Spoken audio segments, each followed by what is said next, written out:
Welcome back, everybody.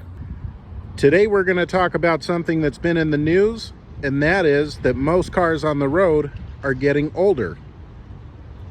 Now, last I heard, I think the average age of the car on the road is 12 years old. And it hasn't always been like that.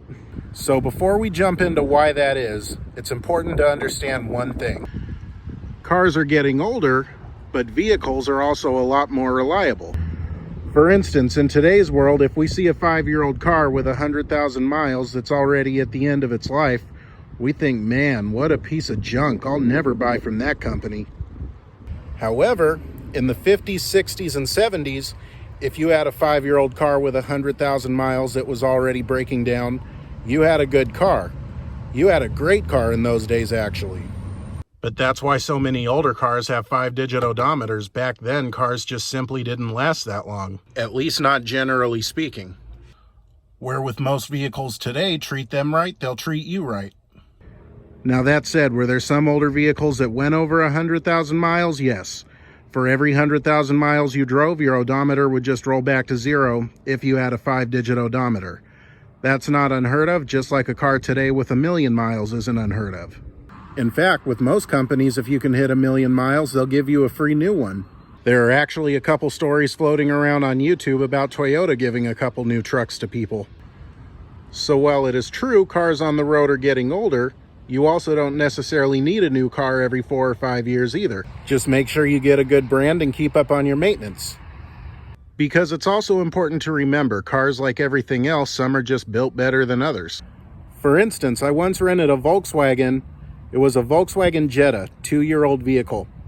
I was driving from Reno to Fontana, California, and I was going the back roads.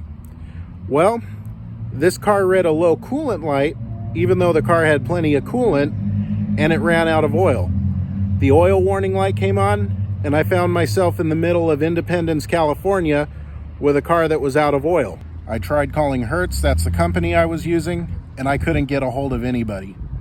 So I'm literally in the middle of nowhere with a car that's out of oil. Finally, I just gave up, bought a quart of oil, topped it off, or filled it up actually, because there was nothing there, and basically had to pay for oil out of my own pocket. I was not too happy.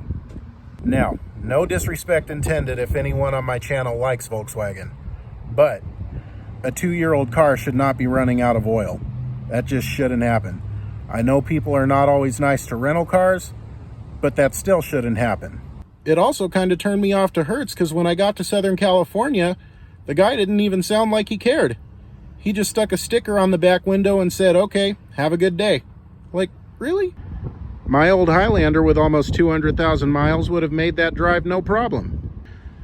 I had a couple of oxygen sensors quit, and the passenger side window regulator stopped working at one point. That's it.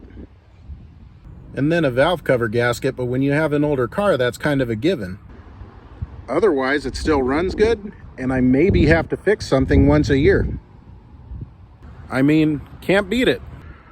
But if you have a car that's over 10 years old, I want to hear from you. Make, model, year, and miles. Why do you hold on to it? I mean, the average age of the car is 12 years old now, so if you're there or have that beat, leave a comment. And don't forget, new videos every Sunday. There's not going to be a video next week. I'm going to do some updates to the channel, so I will see you guys in a couple weeks. Take care.